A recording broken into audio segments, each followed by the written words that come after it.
और चले अब खबरों को विस्तार से देखते हैं। प्रधानमंत्री नरेंद्र मोदी ने अपने जन्मदिन पर देशवासियों को रिटर्न गिफ्ट दिया। उन्होंने नामीबिया से भारत लाए गए चीतों को मध्य प्रदेश के कूनो नेशनल पार्क में छोड़ा। इस दौरान पीएम मोदी ने खुद इन चीतों की तस्वीरें ली।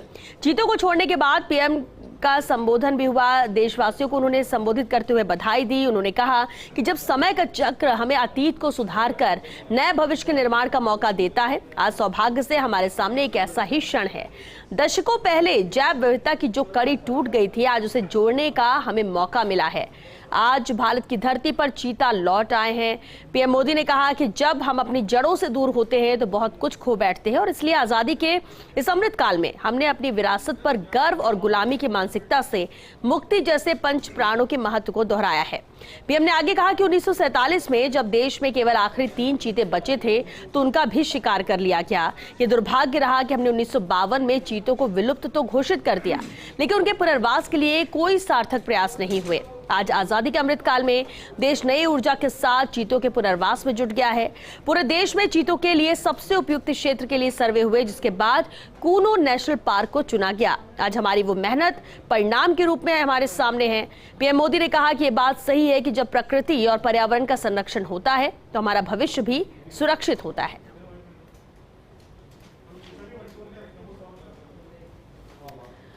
तो 3 अहम तस्वीरें जहां प्रधानमंत्री नरेंद्र मोदी ने चीते छोड़े कूनो नेशनल पार्क में। पीएम मोदी ने फोटो भी क्लिक किए। तो रफ्तार का सरताज अब पहुंच चुका है अपने देश और ये महज एक शुरुआत है। चीतों को बसाने की, उनके पुनर्वास की जो कोशिशें शुरू हो चुकी हैं, मध्य प्रदेश से इसकी शुरुआत हुई है, लेकिन आगे देश में और भी अन्य राज्यों में, जिसमें राजस्थान भी शामिल है, उसमें भी चीते छोड़े जाएंगे ताकि एक बार फिर से इनका पुनर्वास हो सके। और जिस तरह से एक वक्त आया था दशकों पहले कि जब विलुप्त हो चुके थे ये चीते, और वो वक्त भी आएगा जिसकी उम्मीद पूरा देश कर रहा है कि जब इन चीतों के पुनर्वास के साथ ही इनकी संख्या में भी लगातार बढ़ोतरी होगी। ये 3 अहम तस्वीरें।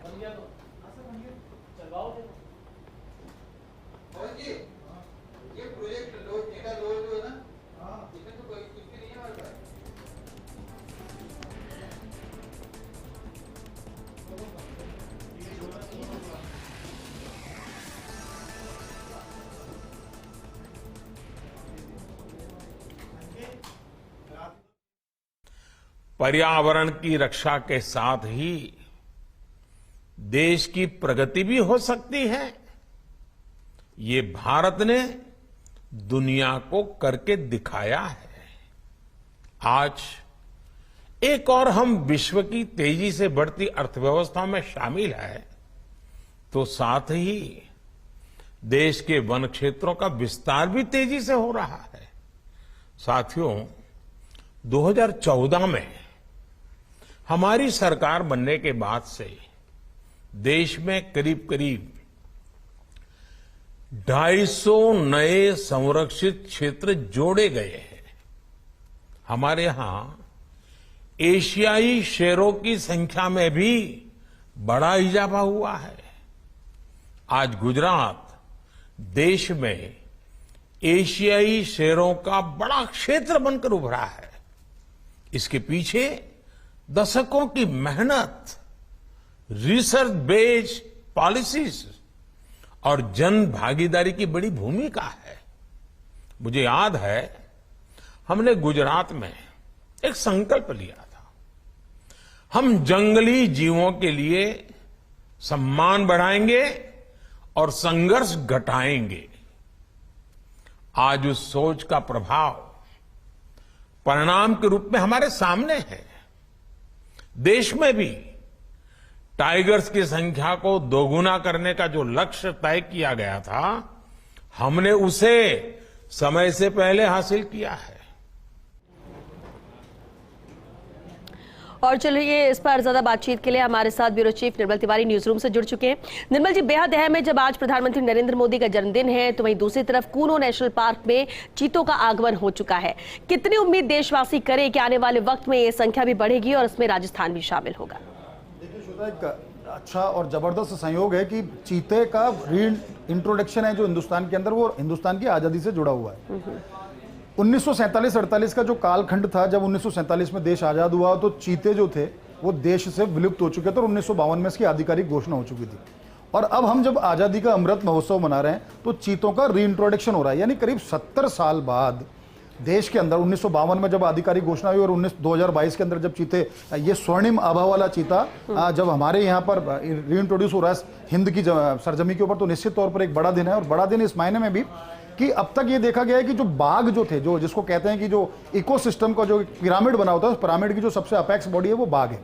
बाघों को बढ़ाने के लिए और संरक्षित करने के लिए, क्योंकि बाघ तो और भी ज्यादा तेजी से विलुप्त हो रहे थे, पूरी दुनिया में इस समय बाघों की संख्या 38-3900 के करीब है, उसमें से करीब 3000-3100 बाघ हिंदुस्तान के अंदर है। तो हमने एक नजीर पेश की थी कि कैसे हम बाघों को बचा सकते हैं, हम किसी भी बिग कैट को लेकर के उसको संरक्षित कर सकते हैं। उसका नतीजा ये हुआ कि 8-10 साल से जो एक प्रक्रिया चल रही थी, करीब 10 साल से 1 दशक की प्रक्रिया थी, जब हम बार बार इस बात की कोशिश कर रहे थे कि देश के अंदर चीते वापस आए, देश के अंदर चीते वापस आए, और इन 10 साल की मेहनत को जब आज ये अवसर आया, क्योंकि पूरी दुनिया में आज इस ऐतिहासिक घटना की गवाह बनना चाह रहे थे पूरा ग्लोब, मैं कहते हैं ना अक्रॉस द ग्लोब, सबकी उम्मीद थी कि किस तरह से एक अंतर महाद्वीपीय एक्सचेंज जो हो रहा है चीते का, किस तरह से होगा, सफल होगा नहीं होगा, सारी आशंकाएं, सारे जो जिस तरह के दिमाग में जो चल रही थी, बहुत सारे प्रश्न, वो सब दूर हो चुके हैं। कुछ समय पहले जब वो ऐसा समय आया था जब प्रधानमंत्री नरेंद्र मोदी ने अपने जन्मदिन के अवसर पर कूनो के अंदर इन चीतों को एनक्लोजर में छोड़ दिया। अब जो सवाल चीतों को लेकर के जो सबसे बड़े जो जहन में जो सवाल आते हैं, एक वन्यजीव प्रेमी के तौर पर, एक वन्यजीव को जो पसंद करते हैं वन्यजीव को, उनके तौर पर उस एक सबसे बड़ा सवाल ये है कि अब इन चीतों को लेकर आगे क्या, कैसे ये सर्वाइवल करेंगे। 30 दिन बाद जब ये यहाँ से अनुकूल हो जाएंगे, कंडीशन कर लेंगे अपने आप को, उसके बाद इनको जंगल में छोड़ा जाएगा तो किस तरह की चुनौतियां आएंगी, ये समझना बहुत ज्यादा जरूरी है। आज चीतों का सफल ट्रांसलोकेशन हो चुका है। 70 साल बाद हिंदुस्तान की धरती पर चीते आ चुके हैं, कूनो को चुना गया। अब क्या होगा, अगले 30 दिन तक इनके ऊपर एक सघन मॉनिटरिंग की जाएगी, इनका व्यवहार में किस तरह के बदलाव आ रहे हैं, इनके खान पान में किस तरह के बदलाव आ रहे हैं, इनके आचरण में किस तरह के बदलाव आ रहे हैं, इनका स्वभाव कैसा रहा, ये आक्रामक है या नहीं है, इनके शरीर की शारीरिक संरचनाएं किस तरह से बदल रही हैं। तो जो नामीबिया से सीसीएफ की टीम जो आई है वो भी इसको लगातार चेक करेगी। अपने देश के जो WII और IAVRF के जितने भी जो तमाम जो डॉक्टर हैं, वैज्ञानिक है, वो भी इसके ऊपर नजर रखेंगे और उम्मीद ये की जाएगी कि 30 दिन के अंदर अगर ये प्रॉपर तरीके से इनका जो व्यवहार है वो अपने आप को स्वीकार कर लेते हैं हिंदुस्तान की धरती को, यहाँ के वातावरण को, यहाँ की जलवायु को, तो फिर इनको एक खुले मैदान में, खुले जंगल में छोड़ दिया जाएगा।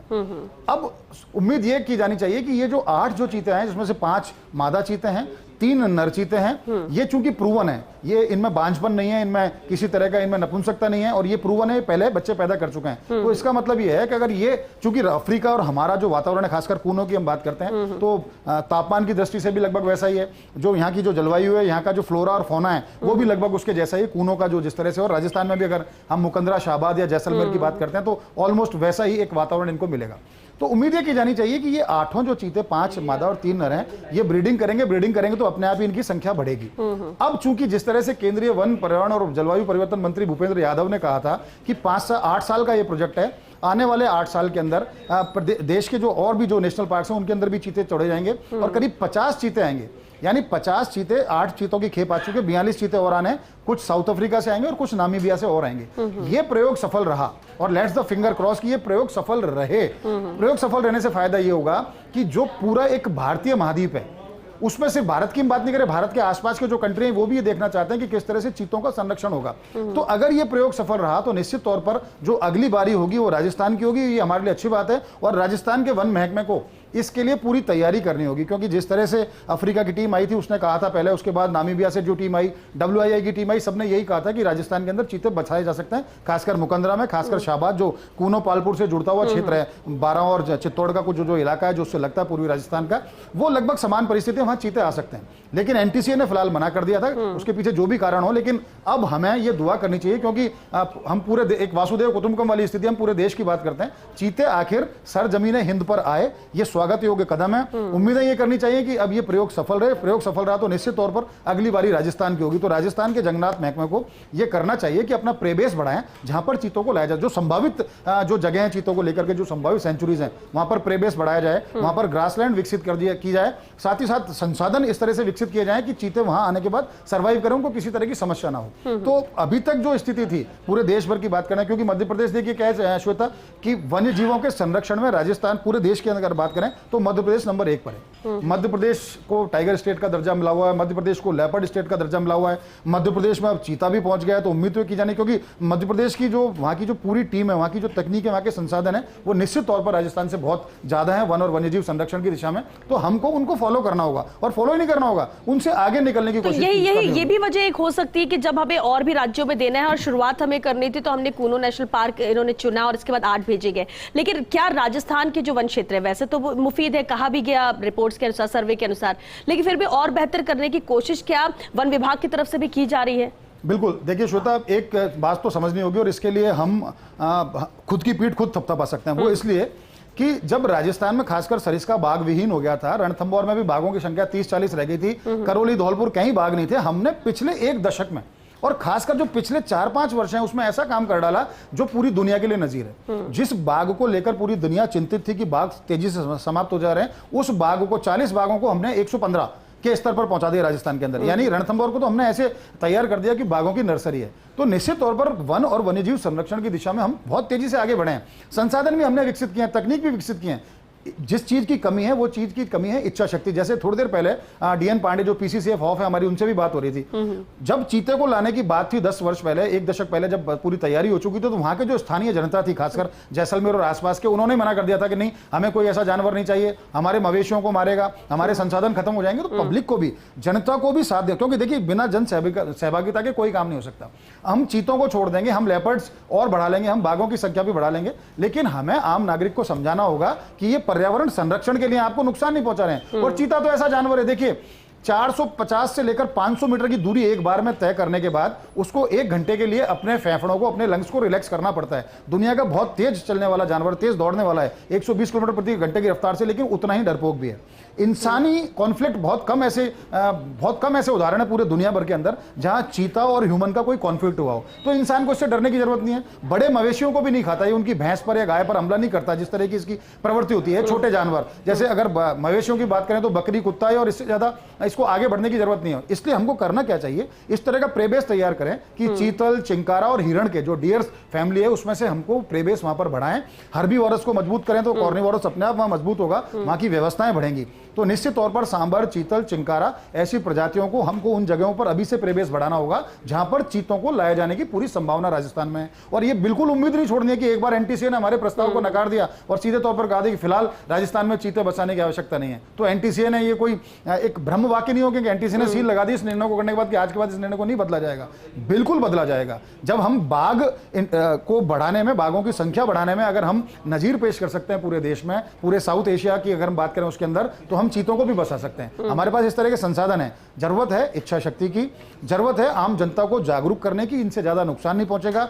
जरूरत इस बात की भी है कि इस तरह के वन क्षेत्र बढ़ाए जाएं, इस तरह के ग्रासलैंड विकसित की जाएं जहां पर चीते को चाहिए। क्योंकि एक चीता जब हम कहीं भी बसाते हैं, चीता प्रोजेक्ट चीता की बात करें तो उसमें सबसे ज्यादा जरूरत इस बात की है कि कम से कम 70-80 वर्ग किलोमीटर का ऐसा क्षेत्र हो जिसमें ग्रासलैंड हो। बहुत ज्यादा घने जंगल की जरूरत नहीं होती, वहां ग्रासलैंड की जरूरत होती है। दूरी पर कुछ पेड़ भी हो, कुछ वहां पानी की प्रॉपर व्यवस्था हो, और वहां का प्रे अच्छा हो। प्रे का मतलब सीधे तौर पर कि वहां ऐसे जानवर जरूर होने चाहिए जिनको चीता अपना शिकार बना करके अपना खुद का पालन पोषण कर सकता है और पूरे जो पर्यावरण है उसको संरक्षित कर सकता है। और देखिए श्वेता, इसमें समझने वाली बात एक भी है, जब भी बिग कैट कोई भी आता है किसी भी क्षेत्र के अंदर, तो उसको, जंगल को सुरक्षित इंसान कभी नहीं कर सकता। इंसान ने हमेशा जंगल को उजाड़ा ही है, लकड़ी कटाई, छंगाई, अतिक्रमण, वहां के जो स्ट्रक्चर उनको ढहा दिए, चारागाह पे कब्जा कर लिया, सिवाय चक।